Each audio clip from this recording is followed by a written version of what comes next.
नमस्कार दोस्तों, स्वागत है आप सभी का हमारे इस चैनल सनातन बेला पर। दोस्तों, यदि आप भी अपनी लाइफ में कुछ नया सीखने की चाह रखते हैं तो इस चैनल को अभी सब्सक्राइब कर ले। देखिए दोस्तों, आखिर औरत का वह कौन सा अंग हर रात बेशर्म होकर दबाने और चूसने से अचानक अपार धन की प्राप्ति होने लगती है। लोग औरत का कौन सा अंग दबा और चूस कर अमीर बन जाते हैं। जो भी मनुष्य औरत का यह अंग दबाता या चूसता है उसके घर में सदा माँ लक्ष्मी का वास रहता है और महालक्ष्मी की कृपा सदैव बनी रहती है। तो दोस्तों, आज की इस वीडियो में हम आपको एक सच्ची कहानी के माध्यम से बताएंगे कि औरत का वह कौन सा अंग है जिसे हर पुरुष को दबाना और चूसना चाहिए। अधूरी जानकारी विष के समान होती है, इसलिए वीडियो को बीच में ना छोड़े। दोस्तों, एक बार की बात है, एक गांव में रामदास नाम का एक व्यक्ति रहता था। वह अपनी पत्नी से बहुत ज्यादा परेशान था क्योंकि उसकी पत्नी बात बात पर हमेशा उसे ताना मारा करती थी, तुम्हारे पास है ही क्या, घर में खाने तक को कुछ नहीं है। दोस्तों, उसके घर में बिल्कुल कंगाली छा गई थी, एक भी रुपया नहीं था और उसके घर में खाने के लिए अन्न का एक दाना तक नहीं था। दोस्तों, एक तो घर में खाना नहीं, ऊपर से पत्नी का ताना। वह बहुत परेशान हो गया था, उसे समझ नहीं आ रहा था कि मैं क्या करूं। एक दिन की बात है, जब वह अपने घर से एक सुनसान रास्ते पर निकल गया। वह बहुत ही सुनसान रास्ते पर चल ही रहा था कि उसे एक साधु तपस्या करते हुए दिखाई दिए। वह उनके पास जाकर बैठ गया। जब साधु ने अपना तप खत्म किया तो रामदास उनके सामने जोर जोर से रोने लगा। साधु ने रामदास से कहा, पुत्र तुम्हें क्या दिक्कत है, तुम क्यों रो रहे हो, आखिर तुम्हें क्या परेशानी है। तब रामदास ने साधु महाराज से कहा, हे महाराज, मेरी एक पत्नी है जो कि मुझे रोजाना ताना मारती है। मैं गरीब हूं तो मैं क्या करूं, कितना भी कुछ कर लूं लेकिन धन कमा ही नहीं पाता हूं। मेरा एक छोटा सा डंडा था, वह भी पत्नी के क्लेश की वजह से चौपट हो गया। वह दिन रात मुझसे झगड़ा करती है।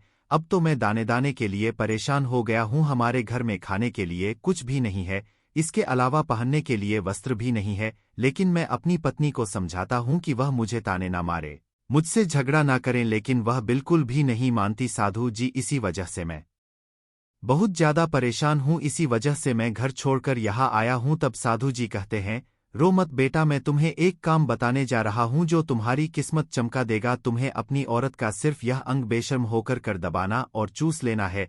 अचानक तुम्हारे घर में धन की प्राप्ति होने लग जाएगी, तुम देखते ही देखते अमीर बन जाओगे। साधु जी कहते हैं, जो भी पुरुष औरतों का यह अंग दबाता या चूसता है उसके घर में कभी भी धन की कमी नहीं रहती है और ना ही उसके घर में लड़ाई होती है। वह जो भी व्यापार करता है उसमें हमेशा तरक्की होती है। साधु जी ने कहा, अब मैं तुमको औरत के उन अंगों के बारे में बताने जा रहा हूं, इसे ध्यान से सुनना और अपने जीवन में इस पर गौर करना। तब रामदास साधु जी महाराज की बातें बहुत गौर से सुनता है और कहता है कि जितना जल्दी हो सके मुझे यह बता दो। दोस्तों, तभी साधु जी महाराज उस आदमी को एक कहानी सुनाते हैं और बताते हैं कि एक नगर में एक किसान रहता था। उसके बहुत सारे खेत थे जिस पर वह दिन रात मेहनत करता था। उसके घर में किसान और उसकी पत्नी रहा करते थे। उस किसान और उसकी पत्नी में आपस में बहुत ज्यादा प्रेम था। उसके घर में किसी भी प्रकार की लड़ाई झगड़ा या क्लेश नहीं होता था। इसी वजह से उसके घर में सदैव महालक्ष्मी का वास रहता था और उसके खेतों में इतनी ज्यादा पैदावार होती थी कि वह दिन प्रतिदिन और अमीर होता जा रहा था। उस किसान और उसकी पत्नी में इतना प्रेम था कि आसपास के लोग उन्हें देखकर जल जाया करते थे। धीरे धीरे उसके पूरे गांव के लोग जान गए कि किसान और उसकी पत्नी में बहुत ज्यादा प्रेम है।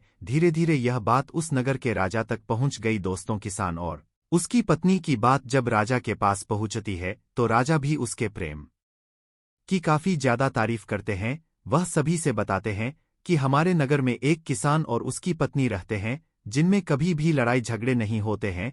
उन दोनों में आपस में इतना प्रेम है कि मैंने ऐसा अपनी जिंदगी में कभी भी नहीं देखा। एक बार की बात है, राजा पूरे नगर में ढिंढोरा पिटवा देता है कि इस नगर में जितने भी लोग हैं वह सभी अपने घर में घी का दिया जलाएंगे। राजा की पत्नी पूछती है कि आप ऐसा क्यों कर रहे हैं, सबके घर में घी का दिया क्यों जलवा रहे हैं। राजा अपनी पत्नी की बात सुनकर कहते हैं, दीपक प्रेम की निशानी होता है, जिसके घर में घी का दीपक जलता है उसके घर में सदैव प्रेम बना रहता है। और मैं चाहता हूं कि जो प्रेम किसान और उसकी पत्नी के घर में है वह हमारे पूरे नगर में रह रहे पति पत्नी के बीच हो, इसीलिए मैं हर घर में दीपक जलाना चाहता हूं। दोस्तों, राजा के सैनिक जाते हैं और हर जगह नगर में डग्गी पीट देते हैं और कहते हैं सभी के घर रात भर घी का दीपक जलना चाहिए। दोस्तों, राजा की बात मानकर सभी नगरवासी अपने घर में दीपक जला देते हैं।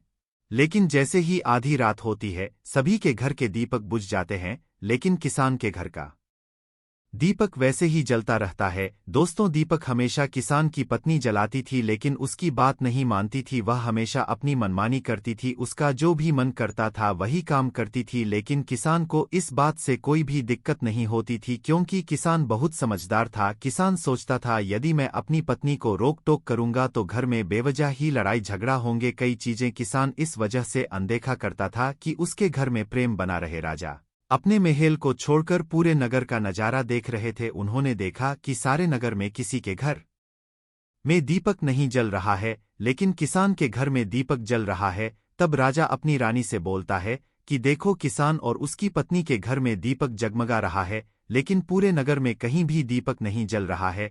इसी से पता लगता है कि किसान और उसकी पत्नी में कितना प्रेम है। तब राजा की पत्नी राजा से बोलती है कि जो किसान और उसकी पत्नी में प्रेम है, वह किसान की पत्नी की वजह से है, और इसी वजह से उसके घर में इतना ज्यादा प्रेम है। दोस्तों, जब राजा रानी की बात सुनता है तो कहता है, नहीं, तुम्हारा सोचना गलत है। जो प्रेम किसान के घर में है वह उसकी पत्नी की वजह से नहीं है, बल्कि वह किसान की वजह से है। रानी कहती है कि किसान की पत्नी बहुत ज्यादा समझदार है, आपका सोचना गलत है, और यही वजह है जो कि उनके घर में कभी भी लड़ाई झगड़ा नहीं होता है। राजा कहता है कि किसान समझदार है, और रानी कहती है कि किसान की पत्नी समझदार है। दोस्तों, इसी तरह कुछ देर चलता रहा। इसी बात को लेकर राजा और रानी के बीच काफी झगड़ा हो गया। इसके बाद रानी राजा की दाढ़ी उखाड़ ली और राजा ने रानी को उठाकर पटक दिया। इसके बाद राजा कहता है, हम लोगों को झगड़ा करने की जरूरत नहीं है, क्यों ना हम किसान और उसकी पत्नी की परीक्षा ले सारा दूध का दूध और पानी का पानी हो जाएगा। लड़ाई करने के बाद इस बात पर राजा और रानी दोनों सहमत हो गए और दोनों की परीक्षा लेने के लिए तैयार हो जाते हैं।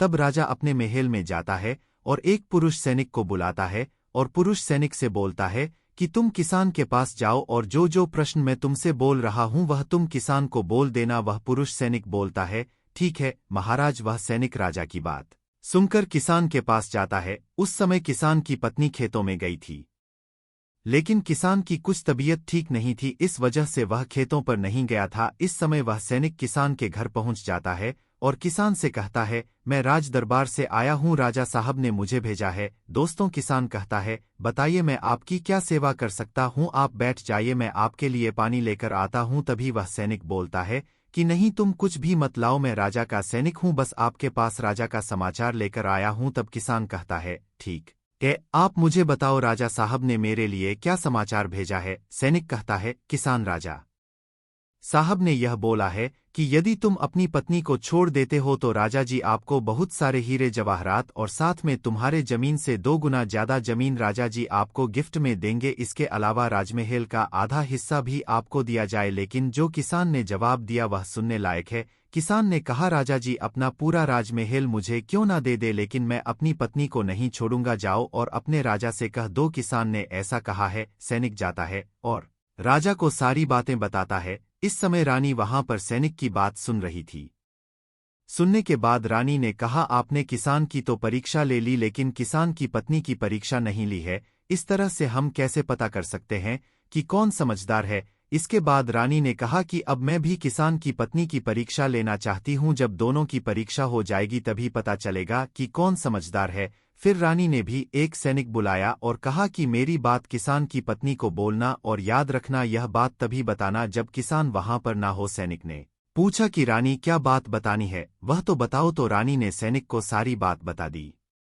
सैनिक किसान के घर जाता है और उसके घर में आवाज लगाता है, तो उसके घर से किसान की पत्नी निकल कर आती है और कहती है, बताओ क्या हुआ, क्यों ढिंढोरा पीट रहे हो। तो सैनिक ने कहा कि राजमहल से आया हूं, मुझे रानी ने भेजा है। किसान की पत्नी ने कहा, बताओ किस लिए आए हो। तब सैनिक ने कहा, रानी ने बोला है, यदि तुम अपने पति किसान को मार देती हो तो आपको बहुत सारे हीरे जवाहरात रानी आपको देंगी, और साथ में राजमहल का आधा हिस्सा भी आपको मिलेगा। इसके अलावा जितनी भी आपकी जमीन है वह तो आपकी रहेगी, लेकिन उसकी 2 गुना जमीन भी रानी आपको देगी। यह बात सुनकर किसान की पत्नी तैयार हो जाती है, कहती है, ठीक है, यदि मुझे रानी साहिबा देंगी तो मुझे मंजूर है, मैं अपने पति को मार दूंगी। तब सैनिक पूछता है कि रानी को कैसे पता चलेगा कि आपने अपने पति को मार दिया है। तभी किसान की पत्नी बोलती है, मेरे घर में जो दीपक जल रहा है, जब मैं किसान को मार दूंगी तो उसे बुझा दूंगी, तभी आपको पता चल जाएगा कि मैंने किसान को मार दिया है। अब सैनिक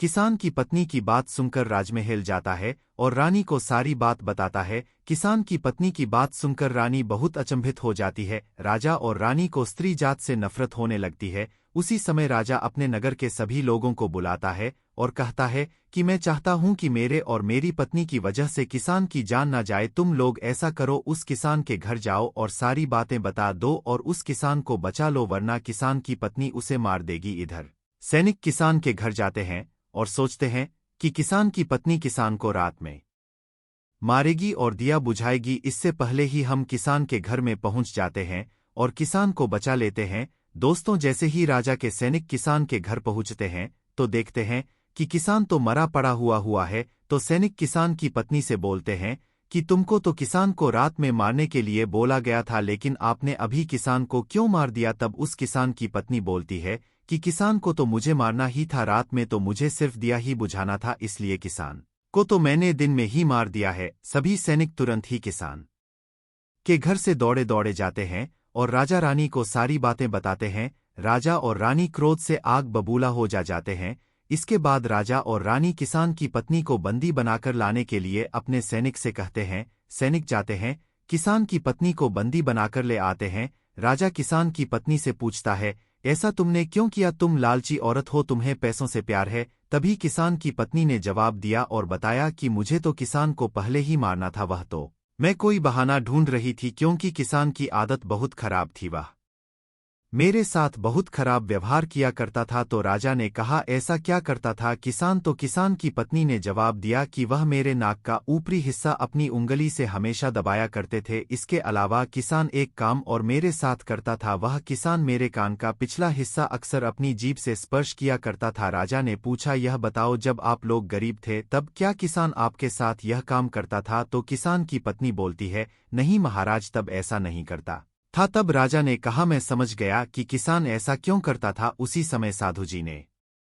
रामदास से पूछा, तुम्हें कुछ समझ में आया? औरत का कौन सा अंग दबाने तथा चूसने से लोगों को अचानक धन की प्राप्ति होती है? तो रामदास ने कहा, नहीं साधु जी, मुझे अभी समझ में नहीं आया। तभी साधु जी कहते हैं, अगर अभी समझ नहीं आया तो मैं फिर से आपको बताता हूं। किसान अपनी पत्नी के साथ जो पहला काम करता था वह है उसके नाक के ऊपरी हिस्से को अपनी उंगली से दबाता था। तो जिस भी मनुष्य के घर में पैसों की किल्लत है उसे अपनी उंगली से औरत के नाक के ऊपरी हिस्से को जरूर दबाना चाहिए। दोस्तों, औरत के नाक के ऊपरी हिस्से को बहुत शुभ माना जाता है। इसी वजह से जो यह काम करता है वह हमेशा धनवान पुरुष बन जाता है। दूसरा काम है, जो भी पुरुष औरत के कान का पिछला हिस्सा अपने जीभ से स्पर्श करता है उसके किस्मत के द्वार खुल जाते हैं, उसे अचानक धन की प्राप्ति होती है। ऐसा इसीलिए होता है क्योंकि औरत के कान के पिछले हिस्से में माता लक्ष्मी का वास होता है। जब आप ऐसा करते हैं तो माता लक्ष्मी आपसे प्रसन्न हो जाती है और आपको अपार धन देती है।